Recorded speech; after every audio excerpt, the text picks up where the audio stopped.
Дінмұхамед Қонаев академик, ғалым, зерттеуші. Дінмұхамед Ахметұлы Қонаев Қазақ КСР ғылым академиясында республика ғылымын дамытуға да көп еңбек сіңірді. Оның басшылығымен ғылыми мекемелердің жұмысын кеңейту, оларды кадрлармен нығайту, ғылымның өндіріспен байланысын күшейту, республиканың өндіргіш күштерін дамытудың өзекті де түйінді мәселелерін шешу, ғылыми әлеует пен материалдық ресурстарын тиімді пайдалану, сондай-ақ мәдениет саласында дамытуға баса назар аударылып, ғылым академиясының жұмысы жандандырыла түсті. Ғылыми ұйымдастырушылық қызметін бірден дұрыс басқара алуының алғыштары мынада.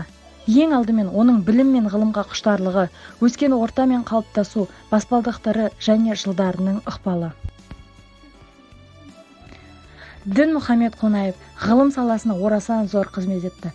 Жылы академияның толық мүшелігіне сайланды. 100-ден астам ғылыми еңбектер мен зерттеулер жазды. Біраз ғылыми жұмыстарын шаруашылық пен өндірістік тәжірибеден өткізді.